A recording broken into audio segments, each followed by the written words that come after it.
Thanks to Al Heyman, Leonard Ellaby, Golden Boy Promotions, and just one hell of a team. What else can I say? They pushed me to the limit. They got me everything that I asked for. They got me two of the biggest fights in boxing history, and it's just truly a blessing. Now I need a vacation. I'm not trying to call out no welterweights. I've done what I had to do in the sport. I accomplished what I had to accomplish. Now it's time for me to become a promoter. So are you saying you're not going to fight a Miguel Cotto, a young, up-and-coming, strong fighter that a lot of people would like to see you in Miguel Cotto is one hell of a champion, along with the rest of the welterweights. Shane Mosley is one hell of a champion. All the guys at welterweight and 154, and they are big champions. But I once said before when I talked to my team, I won't let the sport of boxing retire me. I'll retire from the sport. And I had one more thing to accomplish. I always wanted to go over to the UK and fight. I always wanted to go to the UK and fight. So since I couldn't go to the UK, we brought the best from UK, which is Ricky the Hitman Hatton. He's right here. Talk to him, Ricky. Come on over. Just this last thing, come on over, Floyd. Ricky. You want to go down as one of the best or the best fighters around. The best fighters have always taken on all the challenges out there. Like a Cotto or a Vernon Forrest or a Winky Wright, whoever is out there, so that you can do your thing. I've done what I had to do in the sport. 6-time world champion, 5 different weight classes, 20 championship fights. I fought the best from all over the world, from De La Hoya to Ricky Hatton, and the list goes on and on. I have nothing else to prove to the world. Like I said before, I'm not gonna let boxing retire me. I'm gonna retire from boxing, and Golden Boy Promotions and Mayweather Promotions are the future of boxing. Thank you very much. Again, congratulations, Floyd. All right, Ricky.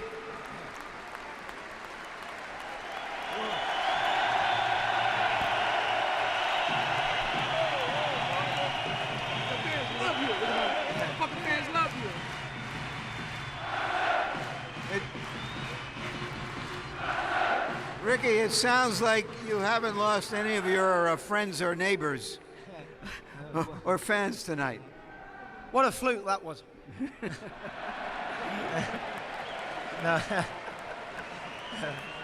No, I thought I was doing all well. I think I was forcing it, but he's very good at making you miss and slipping and sliding. And I thought I was in the fight, but he had a good round, and he was better inside than I thought. He could use his forehands to make room for the shots, and he got me. Did you feel in the early stages of the fight that you were accomplishing what you wanted to do in making him work hard and being in his chest continually? I think it was working, but I didn't quite stick to the game plan. I think I was a little bit too gun-ho, so to speak. I think I could have been a little bit more subtle in my approach, but he felt big and strong. I don't think he's the biggest welterweight I've seen, but I felt the difference, Did you feel that you were just fighting with more emotion than you anticipated?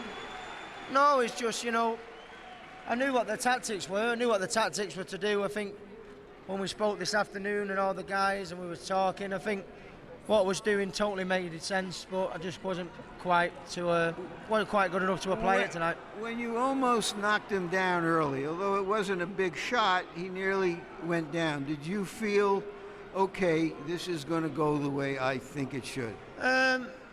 No, I expected him to, be the fastest at the early stages of the fight and slow down, but he's very clever, at nicking a breather and fiddling and farting about, and using his arms and elbows to get out the way, and that's what he did, and then he picked off a couple of shots, and that was that. So that in the late rounds, when he started to stand his ground and throw some combinations at you, you seemed to be slowing up and giving him just the kind of chance that he seized at the very end. Is that accurate? Yeah, I think so. I think I was forcing it, and I was doing well, but I think should have been just a little touch more care. I mean, I think it sounds daft this, but he's knocked me out, but I don't think he's the hardest puncher I've fought, but he's very accurate and he makes the right room for his punches, and and he got me.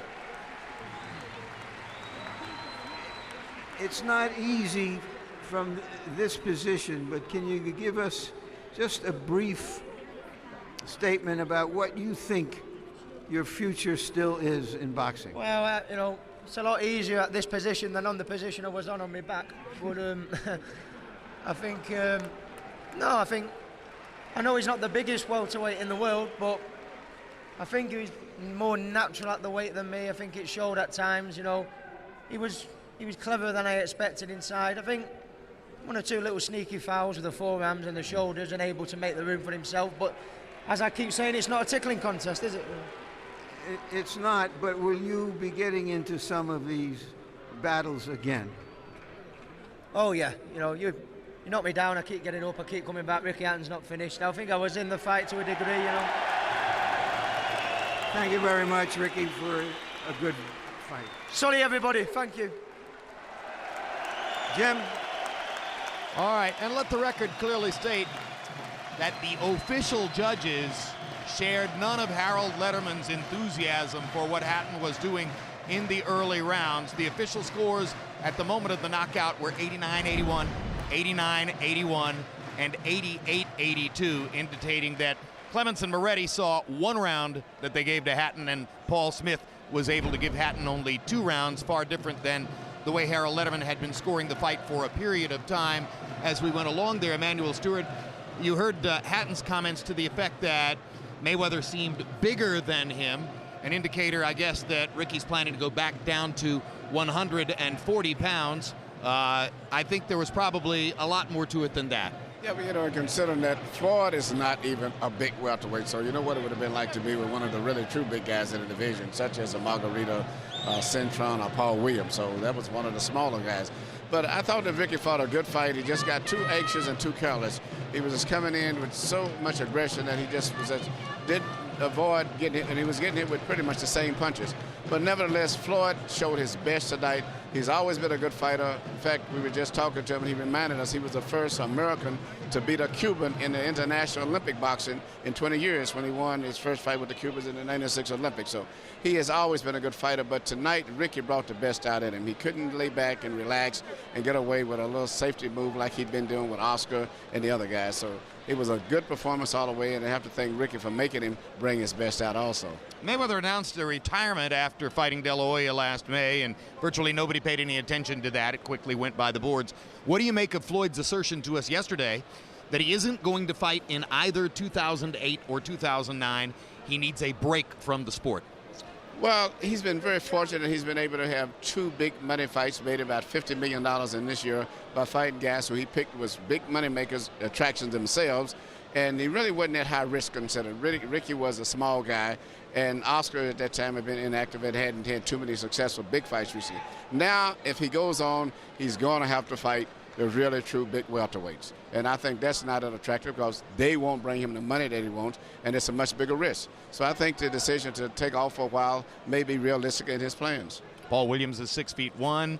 Kermit Cintron is right around 6 feet.